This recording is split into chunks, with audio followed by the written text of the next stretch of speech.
I was smiling from ear to ear.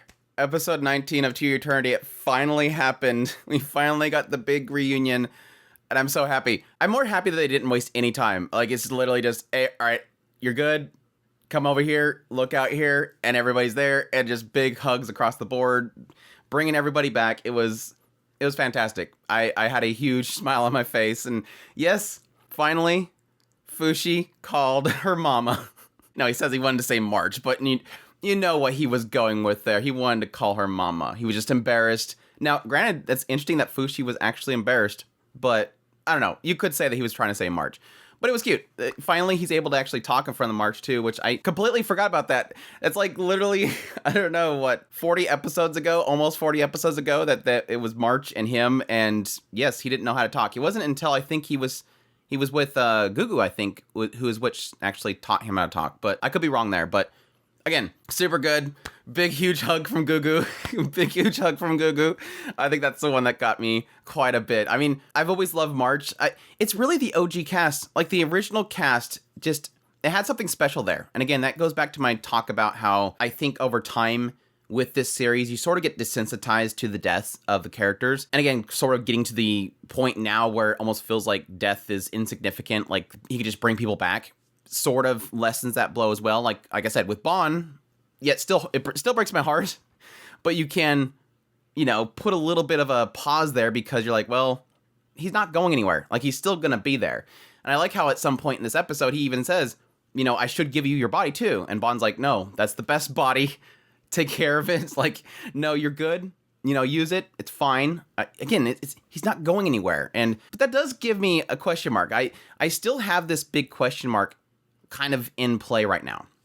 Because what they kind of presented is that, yes, he goes out there, he finally realizes, and I wish that they would have hit on this harder, but again, this is this whole difficulty in how, I don't know how the author wants to portray Fushi.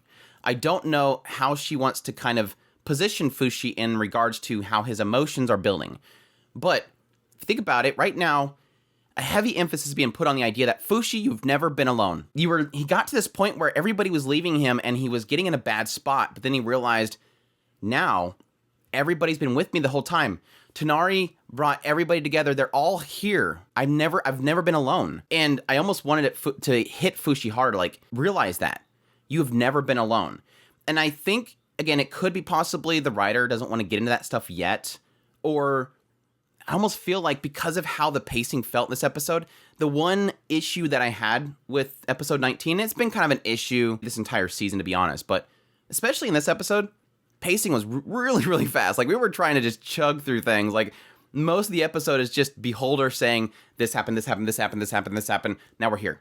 And I almost feel like, was there supposed to be a little bit of a longer pause here for Fushi to realize that I've never been alone? They've always been at my side. Either way, it still hits. Like, it still hits having them all be here. And again, it's posing the question mark at this point that really does have me wondering, because what I was stating in the previous episode impressions, I think it was, is one question mark I have right now is, how long? There's got to be a limiter. They presented now the idea that it's not just Fushi, it's now an army of immortals. And yes, technically this entire kingdom now at this point has been brought back. He went around, he's like, you get a body, you get a body, you get a body, you get a body, you get a body. Anybody that didn't pass on to paradise, that remained in reality as a state, can have a body. And he's able to bring them all back, and he's able to see them all, and he's able to create their bodies from being able to see them and touch them and smell them. But when is there going to be what limit will this author put into place? And I think that might have been hinted by what Fushi said, or what Beholder said about Fushi in his consideration about the future. He says Fushi was relieved, but not completely. He still had some sort of uncertainty. He still didn't want them to die again. So from Fushi's perspective, he's not in the mindset of something like Mesa or Kai. He doesn't want them to die and die and die and die. Their lives now are just as important as they were when they were originally born and lived. And that's a good thing. Again, I don't know if that's Fushi's perspective of, I don't want harm to come to them. I brought them back and they have these immortal bodies, but I don't want them to be harmed. I want them to be safe. It's a good mindset to be in. Again, don't get into Messer and Kai and Hiro's mentality here of just just blast my head and recreate me over here. That's where you start to lose your humanity. The respect for life, I guess, is the main key thing there. So, but my question mark there was really, it sort of opens the door to what they could possibly do in the future. And this idea that it's not just Fushi brings them back and they're immortal and they're always in the world, but more of an idea that Fushi will recreate them in a body, and if they die again, they can then go to paradise. So maybe right now, March and Gugu and all them want to be at Fushi's side because they want to follow. Tonari specifically says because her reason for being there is because she wants to see where Fushi will go. She wants to see Fushi's future, where he's going to go from here. And so she's going to always be at his side. But what about Oniguma, the bear? When will he eventually go, look, I don't really want to be here anymore. I'm good. Marches with Fushi. She's happy. Everything's good. The world's at peace. I'm going to go on. It kind of opens the door, like I said, to this moment where these spirits could eventually decide, I want to go to paradise. I don't want to be in this reality anymore.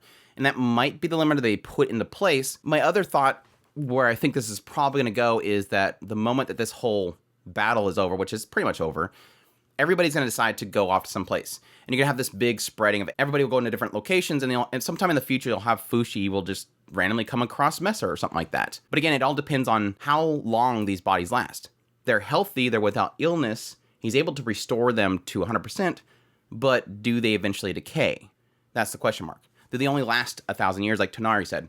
Another 1,000 years, what was it, 100 years? Another 100 years, I want to see what goes on. The sad thing that kind of hit me in this episode, and I never really kind of realized it, was Rin, specifically Rin and Perona. He finally got Perona's body back. He had to get it back because I never realized it. Perona wasn't there. I kind of wish that Perona was at March's side this entire time as a spirit, but again, it goes back to the idea that Perona apparently wanted to go to paradise. She didn't want to stay there at Fushi's side. She didn't really have a connection to Fushi like March did.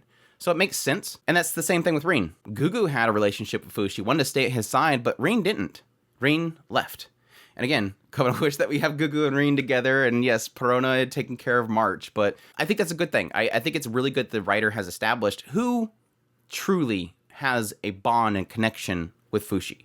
Now, I don't know why the bear, why the bear, but it is what it is. But again, it doesn't really technically mean that they have to have a bond with Fushi. Don't get me wrong, correction there. They just have to have some reason they didn't want to go off to paradise. That's just like the whole kingdom itself. They're all standing there, like a whole bunch of people are all standing there waiting to get a body.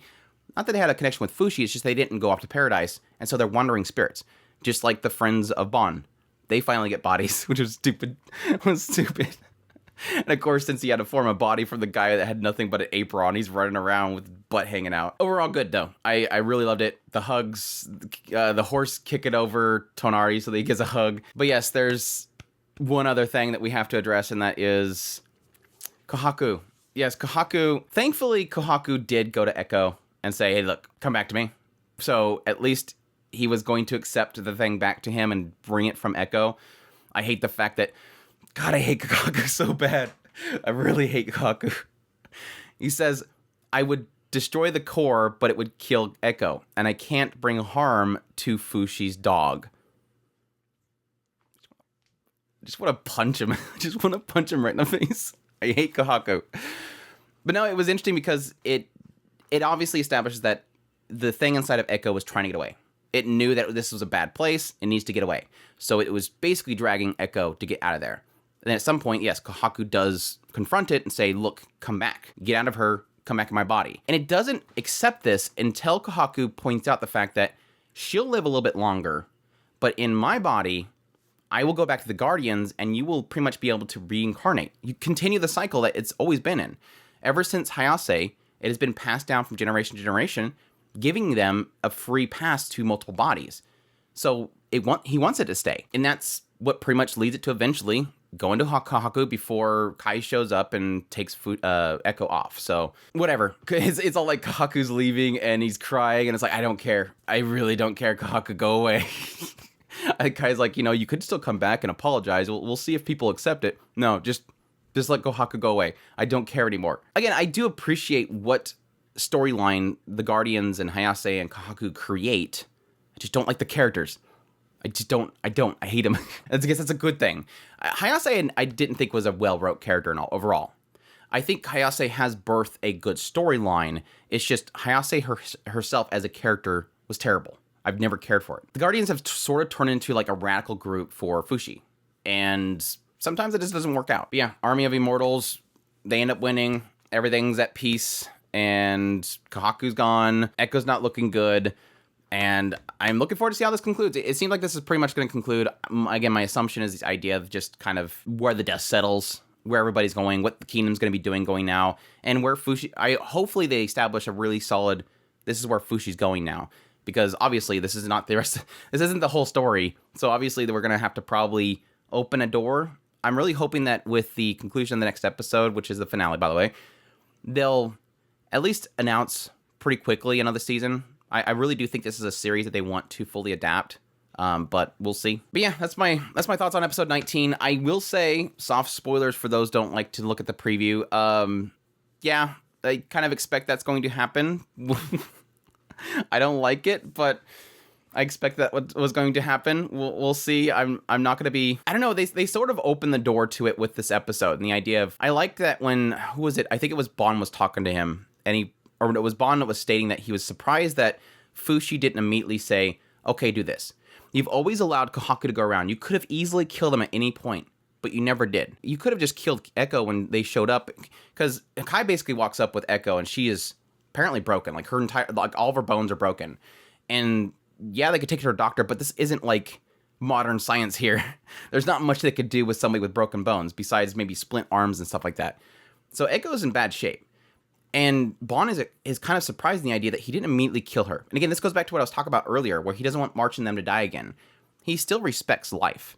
And so he's not gone down that road of going, well, whenever somebody gets a boo-boo, like, oh man, I hurt my hand. He goes, okay, well, let me kill you and I'll give you a husk. Bon's kind of happy that he hasn't gone to that point, and he could. And I think he's sort of, his mindset has sort of shifted in how he thinks about presenting Fushi his power. Because originally when he didn't want to give Fushi his power or tell him about his power, it's because he didn't want Fushi to stop. He would stop and go, oh, well, all my friends are here. I'm good. I'll just go relax somewhere. He wanted Fushi to keep pushing forward. And I think now he sort of sees it as a benefit that now having that power, he doesn't have a disrespect for life itself. Anyways, we'll see though. But that's my thoughts on 19. I hope you guys enjoyed this video. As always, if you did, make sure to hit that like button down below. Comment. Let me know. Are you super excited about the reunion? Additionally, if you're new to the channel, make sure to hit that subscribe button so you got my content. I do news, reviews, first impressions, top list. If it's anime, it's pretty much here. Additionally, if you want to support the channel more and you like what I do here, I have a Patreon, a tips link, and a super thanks button down below, as well as you can become a member of the channel itself. Greatly appreciate everybody does, and you'll take care.